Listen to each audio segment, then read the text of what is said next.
Hello दोस्तों, नमस्कार, आदाब, जोहार। जैसा कि आप सभी को पता है कि आज पॉलिटिकल साइंस का एग्ज़ाम होने वाला है आप सभी का।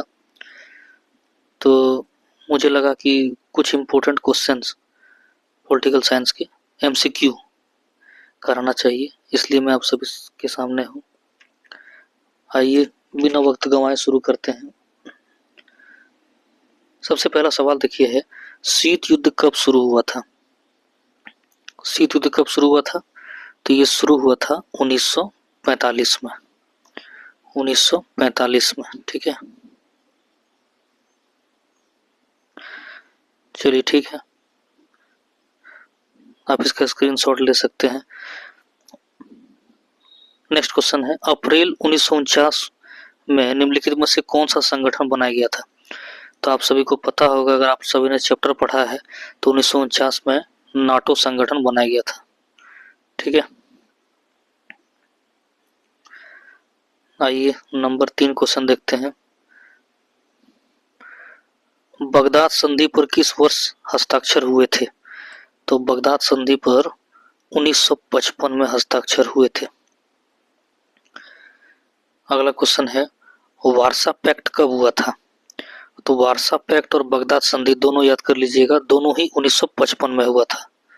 दोनों ही 1955 में हुआ था, ठीक है। चलिए अगले क्वेश्चन की ओर।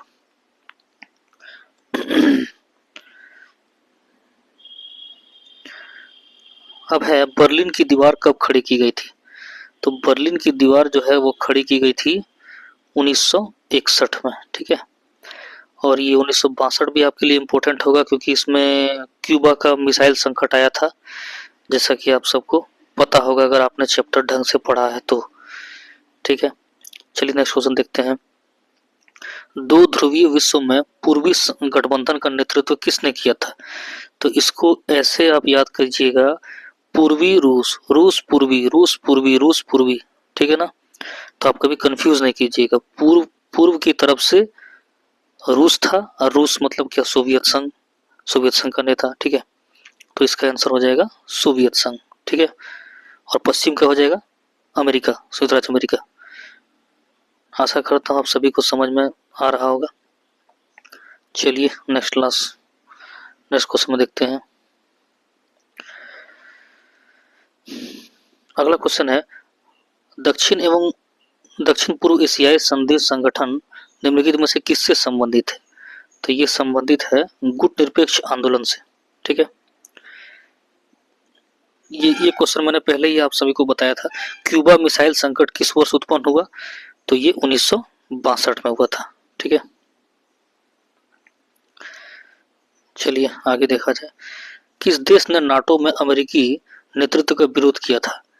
ये देश नाटो का शुरू से ही विरोधी था। इस देश का नाम है फ्रांस, इन्होंने विरोध किया था। चलिए ठीक है। अगला क्वेश्चन, शीत युद्ध के दौरान पश्चिमी गठबंधन का अगुवा कौन था? ये मैंने पहले ही बताया कि पूर्व रहेगा तो रूस, और पश्चिम रहेगा तो कौन रहेगा? पश्चिम रहेगा तो कौन? अमेरिका। आसानी से आप लोगों को याद हो जाएगा।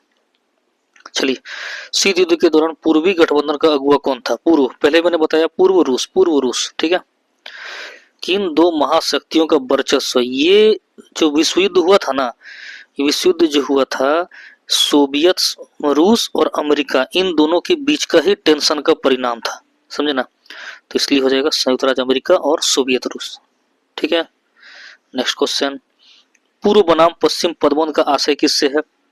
तो पूर्व बनाम पश्चिम को ही बोला जाता है शीत युद्ध, यानी कि विश्व युद्ध। तो ये हो जाएगा शीत युद्ध। शीत युद्ध हो जाएगा, विश्व युद्ध के बाद हुआ था शीत युद्ध, ठीक है। शीत युद्ध। चलिए आगे, इनमें से कौन एक गुटनिरपेक्ष आंदोलन का जनक नहीं थे? तो सुकर्णो थे, मार्शल टीटो थे, पंडित नेहरू थे गुटनिरपेक्ष आंदोलन में, लेकिन अराफात नहीं थे, यही होगा। सीटो और सेंटो जैसे संगठनों के संस्थापक कौन सा देश था? तो सीटो और सेंटो के संस्थापक थे अमेरिका, ठीक है। शीत युद्ध का चरम बिंदु कब था? हमने बताया था 1962 में जो क्यूबा मिसाइल संकट हुआ था, वही शीत युद्ध का चरम बिंदु था, ठीक है।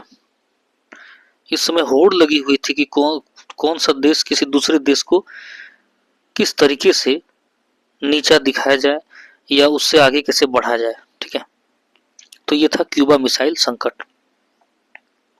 ठीक है, कुछ और क्वेश्चन है, कर लेते हैं। प्रथम विश्व युद्ध, ये तो आपने क्लास 6 से ही कई बार पढ़ा होगा, 1914 से 1918, ये बताने की चीज नहीं है। द्वितीय विश्व युद्ध के पश्चात दो महाशक्तियों के रूप में कौन कौन से देश उभर कर सामने आ गए।